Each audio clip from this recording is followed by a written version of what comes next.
बिस्मिल्लाहिर्रहमानिर्रहीम।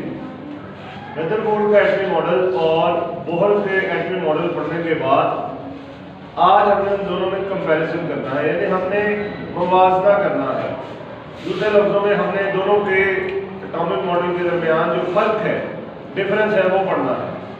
तो हमारा आज का टॉपिक है difference between Rutherford's atomic theory and Bohr's atomic theory.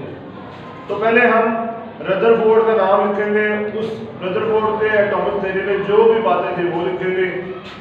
उसके बाद बोहर के एटॉमिक थ्योरी में जो भी बातें थी वो लिखेंगे और उन्हें समझेंगे। सबसे पहला जो इसका पॉइंट है रदरफोर्ड एटॉमिक मॉडल का या रदरफोर्ड एटॉमिक थ्योरी का, कि ये एक पुराना कॉन्सेप्ट था, इसलिए इसे क्लासिकल थ्योरी कहा जाता है। और जो हमारे पास बोहर का मॉडल था, बोहर का जो एटमी मॉडल था वो क्वांटम थ्योरी पे बेस करता था।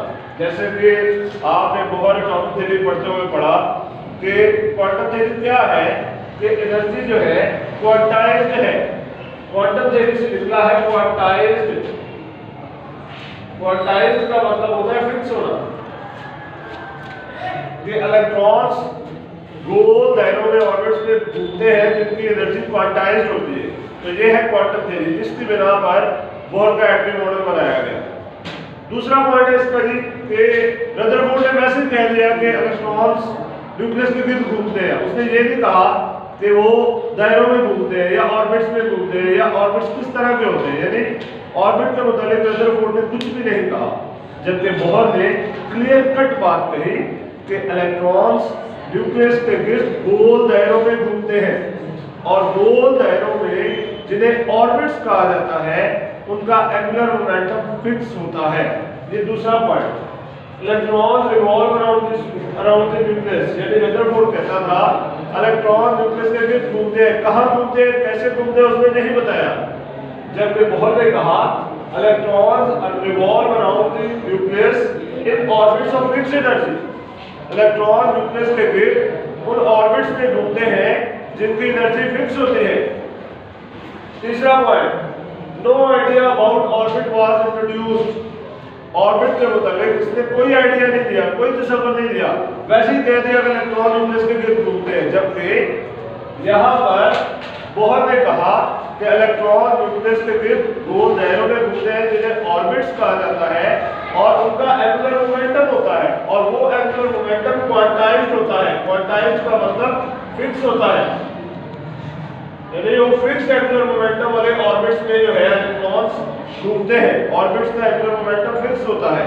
अच्छा, इसके बाद हमने रदरफोर्ड के एटमी मॉडल में कुछ पढ़ा था कि एटम्स को कंटीन्यूअस स्पेक्ट्रम पैदा करना चाहिए, लेकिन असल में हमने देखा बोहर का एटमी थ्योरी ने ये साबित किया कि एटम जो है वो लाइन स्पेक्ट्रम पैदा करता है। स्पेक्ट्रम क्या है, मैंने आपको बताया था, जिस तरह हम कोसे कज़ा देखते हैं, हम रेनबो देखते हैं, उसमें बहुत सारे कलर्स होते हैं। इसी तरह एटम्स के जो पैटर्न होते हैं वो एक स्क्रीन पर दिखाए जाते हैं, वो कलर्स की फॉर्म में, उन्हें हम स्पेक्ट्रम कहते हैं। अब यहाँ पर रदरफोर्ड कहता था कि एटम को कंटीन्यूअस स्पेक्ट्रम बनाना चाहिए, यानी साथ मिला हुआ, लेकिन असल में लाइन स्पेक्ट्रम बनता है, और ये लाइन स्पेक्ट्रम का किसने बताया, बोहर ने बताया। इसके मुताबिक एटम मुसलसल एनर्जी देता रहेगा और अल्टीमेटली वो क्या करेगा, न्यूक्लियस में गिर जाएगा, और न्यूक्लियस में गिरने से क्या होगा, एटम तबाह हो जाएगा, एटम खत्म हो जाएगा।